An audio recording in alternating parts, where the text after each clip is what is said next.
दोस्तों, स्वागत है आपका मेरे YouTube चैनल इंग्लिश बाबू पर। और आज मैं फिर हाजिर हूँ आपके साथ एक नई स्टोरी लेकर।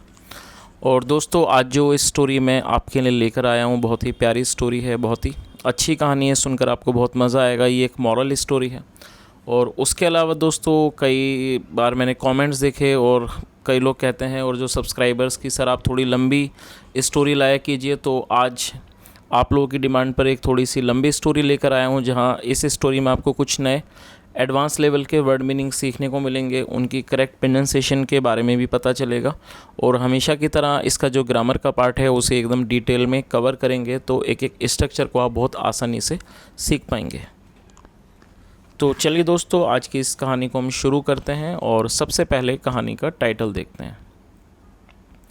कहानी का टाइटल है स्पीक पोलाइट। क्या मतलब हुआ दोस्तों? स्पीक मतलब बोलना और पोलाइट का मतलब होता है विनम्र या विनम्रता से। स्पीक पोलाइट मतलब विनम्रता से बोलें। तो दोस्तों, ये आज की इस कहानी का टाइटल है, शीर्षक है। और अब मैं इसे पढ़ना शुरू करता हूँ। आपसे रिक्वेस्ट है आप इस कहानी को ध्यान से सुने, और यदि आपको कोई नया वर्ड या फिर नया स्ट्रक्चर मिले तो आप उसे नोट भी करें। और दोस्तों, आपसे एक और रिक्वेस्ट है कि आप लोग वीडियोस देखते हैं लेकिन आप लाइक नहीं करते हो, चैनल को भी सब्सक्राइब नहीं करते, तो आपसे रिक्वेस्ट है दोस्तों, यदि वीडियो अच्छी लगे तो आप इसे ज़रूर लाइक करें और चैनल को भी सब्सक्राइब करें। तो चलिए इसको शुरू करते हैं। There lived a beggar in a village. क्या मतलब हुआ दोस्तों? ये हमारा जो वाक्य है ये सिंपल पास्ट का वाक्य है। सिंपल पास्ट का मतलब होता है जब हम ऐसा वाक्य बनाते हैं, ये पास्ट इंडेफिनिट का अफर्मेटिव वाक्य है। और जब हम पास्ट इंडेफिनिट में अफर्मेटिव का वाक्य बनाते हैं तो वहाँ वर्ब की सेकंड फॉर्म का प्रयोग किया जाता है। लिव मतलब रहना और सेकंड फॉर्म में लिव्ड।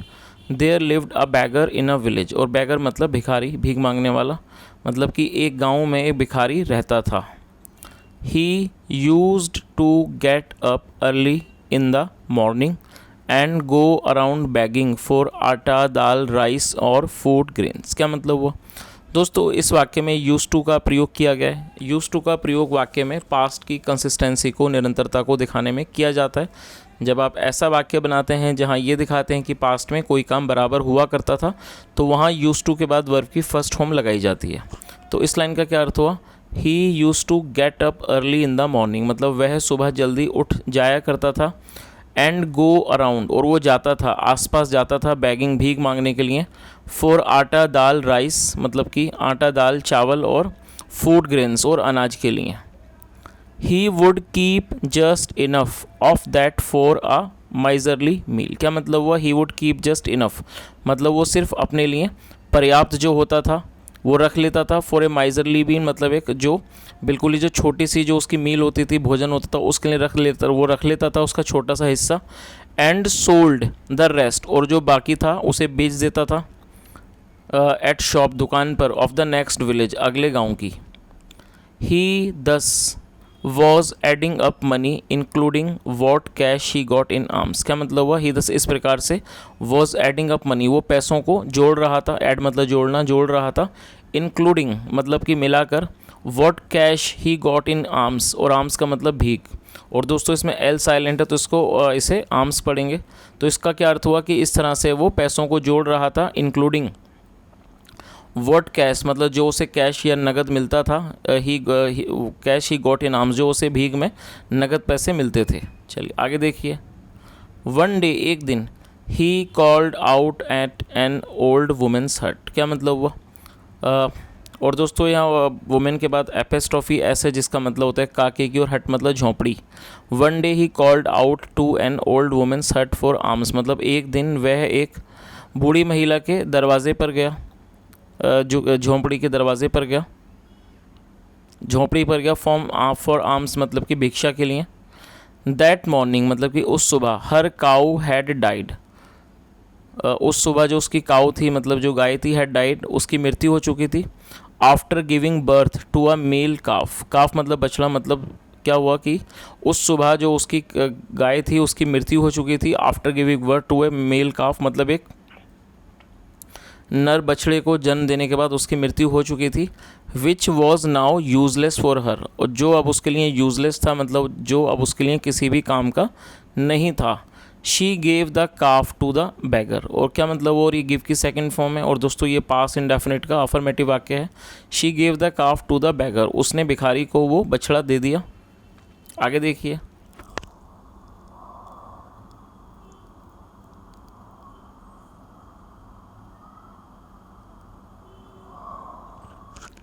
ही सैड, उसने कहा, मदर माँ, what shell I do with it, उसने क्या कहा कि माँ मैं इसका क्या करूँगा। चलिए आगे देखिए,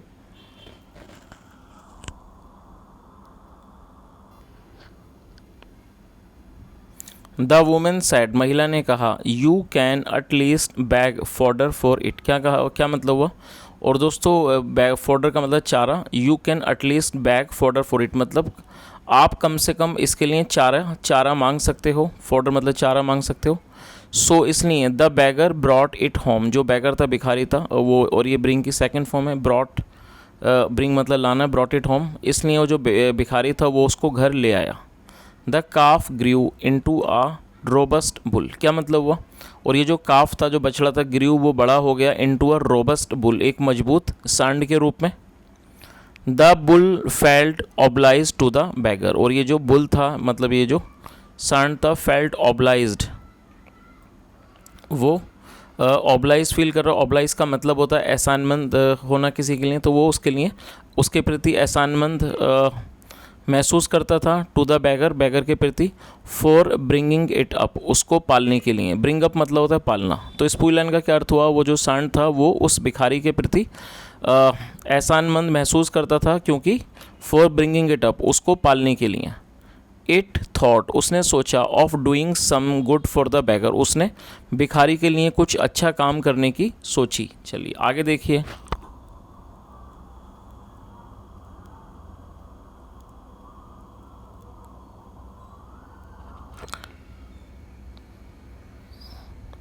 beggar to express his gratitude, क्या मतलब हुआ। और दोस्तों ग्रेटिट्यूड का मतलब था आभार, कृतज्ञता। तो इस लाइन का क्या अर्थ हुआ कि वो जो उसने सोचा कि, और उसने अपने अपने आभार को एक्सप्रेस करने के लिए, उसको दिखाने के लिए, उसको व्यक्त करने के लिए उसने सोचा कि वो उसके लिए कोई अच्छा काम करे। वन डे, एक दिन, वैन द बैगर रिटर्न, एक दिन जब जो भिखारी था वो लौटा, घर लौटा। द बुल सैड, जो सांड था उसने कहा, टू हिम, उससे, मास्टर मतलब कि मालिक, टेक, तो उसने क्या कहा कि मास्टर मालिक, take me to the fair, और फेयर मतलब मेला, take me to the fair being held date after, उसने क्या कहा कि मालिक जो कल मेला लगने वाला है वहाँ मुझे आप ले चलो। Cell me at high price, और मुझे बेच दो, एट हाई प्राइस, ऊंचे दाम में। क्लेम, और क्लेम मतलब दावा करना, और क्लेम करो, दावा करो, that your bull can pull 100 loaded carts in one go, क्या मतलब उसने क्या कहा कि मुझे एक ऊंचे दाम में बेचो, और इस बात का दावा करो कि जो आपका जो बुल है, मतलब जो आपका सांड है, जो बैल है, कैन पुल, वो खींच सकता है 100 लोडेड कार्ट्स, मतलब कि 100 लदे हुए कार्ट्स मतलब गाड़ियों को, इन वन गो, एक बार में वो खींच सकता है। चलिए आगे देखिए,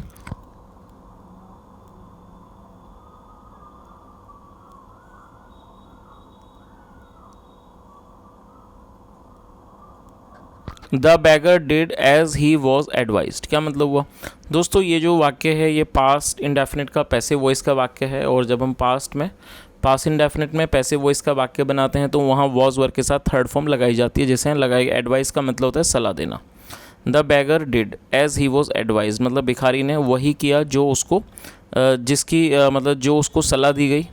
ही क्लेम्ड, उसने दावा किया, दैट की, हिज बुल की, जो उसका बैल है, मतलब जो उसका बैल है, सांड है, कुड पुल, वो खींच सकता है 100 लोडेड कार्ट्स, मतलब 100 लदी हुई गाड़ियों को खींच सकता है। A merchant would not believe it, एक जो व्यापारी था, वुड नॉट बिलीव इट, वो उस पर भरोसा नहीं करता है। ही केम, वह आया, एंड सेड, और कहा, लेट्स बैट, आओ शर्त लगाएं, बैट मतलब शर्त लगाना, लेट्स बैट, आओ शर्त लगाएं।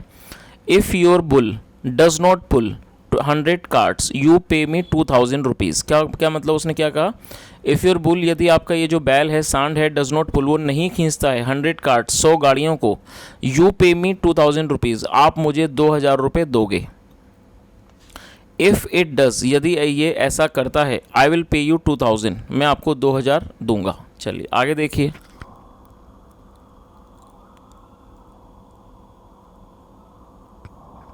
The bagger accepted the bat, और एक्सेप्ट मतलब स्वीकार करना, जो बैगर था भिखारी था उसने इस बैट को, इस शर्त को स्वीकार किया। The merchant loaded his goods in 100 carts, जो मर्चेंट था व्यापारी था, लोडेड हिज गुड्स, उसने अपने सामानों को लाद दिया इन 100 कार्ट्स, 100 गाड़ियों पर, जो गाड़ियाँ थीं उस पर उसने लाद दिया। हुक्ड दैम, और उनको बांध दिया, टुगेदर एक साथ, एंड सेड, और कहा, टू द बैगर भिखारी से, शो मी, मुझे दिखाओ। The beggar yoked his bull to the front wagon and whipped the bull saying, move you stupid beast. क्या मतलब हुआ? The beggar yoked his bull to the front wagon, तो क्या मतलब हुआ इस लाइन का? जो बैगर था उसने उस अपने बुल को, अपने बैल को, जो सामने वाले वैगन मतलब जो गाड़ी थी उसके अंदर उसको जोत दिया, एंड whipped, और उसको चाबुक मारा, द बुल मतलब उसको बुल को, बैल को चाबुक मारा, सेइंग ये कहते हुए, मूव मतलब कि चलो, यू स्टूपिड बीस्ट मतलब आप मूर्ख जानवर चलो। चलिए आगे देखिए।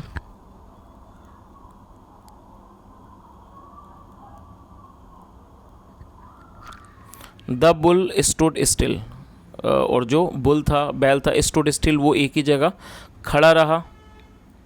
The bagger whipped cursing the bull, और ये जो बैगर था भिखारी था उसने उसको मतलब कि चाबुक मारा, कर्सिंग द बुल उसको कोसते हुए। कर्स का मतलब होता है किसी को अभिशाप देना, किसी को कोसना, उस बैल को कोसते हुए उसने उसको चाबुक मारा। The bagger lost the bat and paid the, और जो बैगर था लॉस्ट द बैट वो शर्त हार गया, एंड पेड और उसने पैसे दिए। द बुल रिमार्क्ड, रिमार्क मतलब टिप्पणी करना, द बुल रिमार्क जो बुल था, बैल था, उसने टिप्पणी की, you lost the bat your self, उसने क्या कहा कि you lost the bat your self मतलब आपने अपने आप ही ये जो बैट है, शर्त है, उसको गंवाया है। द बैगर स्क्रीम्ड, स्क्रीम मतलब चिल्लाना, जो भिखारी था वो चिल्लाया, लायर झूठे, यू चीटेड मी तुमने मुझे धोखा दिया। आई चीटेड नो वन नेवर, क्या मतलब हुआ? आई चीटेड नो वन नेवर, मैंने कभी किसी को धोखा नहीं दिया। Have I ever given you trouble, और दोस्तों ये जो वाक्य है ये प्रेजेंट परफेक्ट का इंट्रोगेटिव वाक्य है, जहाँ पर हैव का प्रयोग हेल्पिंग वर्ब के रूप में किया गया है, साथ में थर्ड फॉर्म लगाई गई है।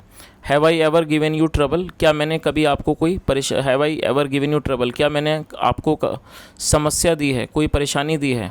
देन फिर, why you made no effort to pull the cart, क्या मतलब देन फिर, why you made no effort to pull the cart, फिर आपने कोई भी कोशिश क्यों नहीं की, टू पुल द कार्ट गाड़ी को खींचने की।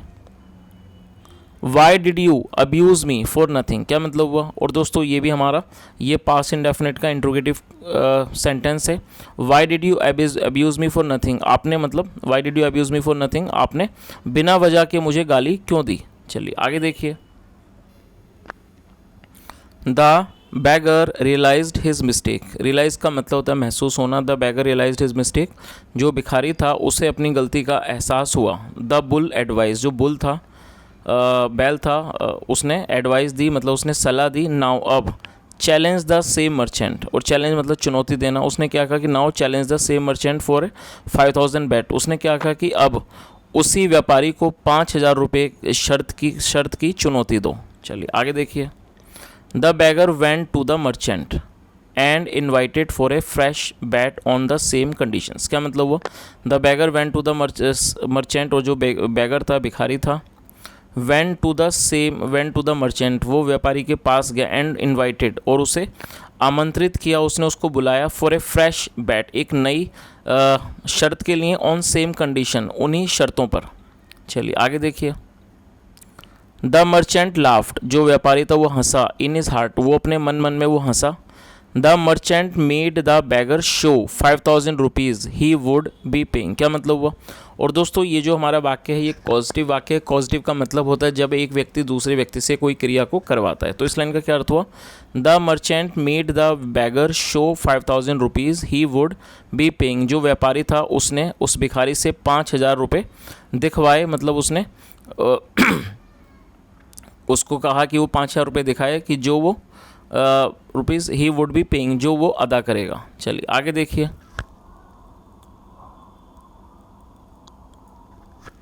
Again the carts were loaded, दोबारा से जो कार्ट्स थी, गाड़ियाँ थीं, वर लोडेड, उन पर उनको लादा गया। दिस टाइम, इस बार, the beggar said to the bull, इस बार जो बैगर था, भिखारी था, सेड टू द बुल, उसने बैल से कहा, डियर सन, प्यारे बेटे, our honour is at stake. क्या मतलब वो ऑनर का मतलब सम्मान। उसने क्या कहा कि our is honour is at the stake, मतलब जो हमारा सम्मान है वो दांव पर है। इज़ एट स्टेक मतलब दांव पर होना, वो दांव पर है। सेव इट, इसे बचा लो। द बुल गेव अ पुल, जो बुल था, बैल था, गेव ए पुल, उसने एक खींच मारी, उसने उसे खींचा। And a train of 100 carts, और जो एक ट्रेन थी, जो रेलगाड़ी थी, 100 कार्ट्स, 100 गाड़ियों की, मूव्ड अलोंग, वो एक साथ चली।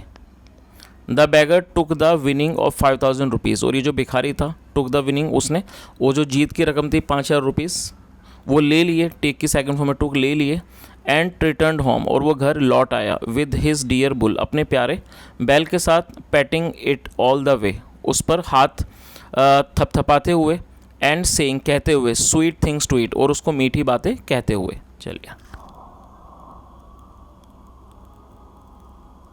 चलिए दोस्तों, अब इस कहानी का जो मॉरल है वो भी देख लेते हैं। कहानी का मॉरल क्या है। इन मोस्ट केसेस, अधिकतर मामलों में, टंग है मतलब कि जो ज़ुबान है, इज़ द डिफरेंस, वो उसका फ़र्क होता है।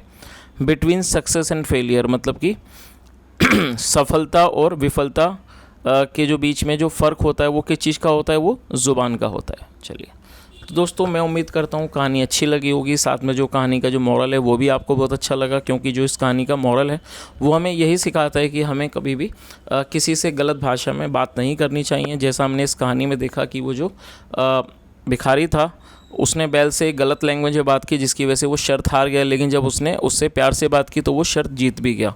तो जैसा हमने इस कहानी का जो मॉरल देखा कि अधिकतर चीज़ों में, सफलता और विफलता में यही फ़र्क होता है कि कई बार जो लोग गलत लैंग्वेज का यूज़ करते हैं, गलत भाषा का प्रयोग करते हैं, तो कई बार इसका उन्हें नुकसान भी उठाना पड़ता है। तो हमें हमेशा ही सभी से पोलाइटली और बहुत अच्छे प्रेम से बात करनी चाहिए। तो दोस्तों, ये आज की छोटी सी कहानी थी, अच्छे से मॉरल के साथ। यदि आपको अच्छी लगी हो और पढ़ाने का प्रयास अच्छा लगा हो तो आपसे रिक्वेस्ट है, वीडियो को लाइक करें, शेयर करें, चैनल को सब्सक्राइब करें। कोई सुझाव हो तो कमेंट के माध्यम से ज़रूर बताएं। सुनने के लिए thank you so much. Have a nice day and bye.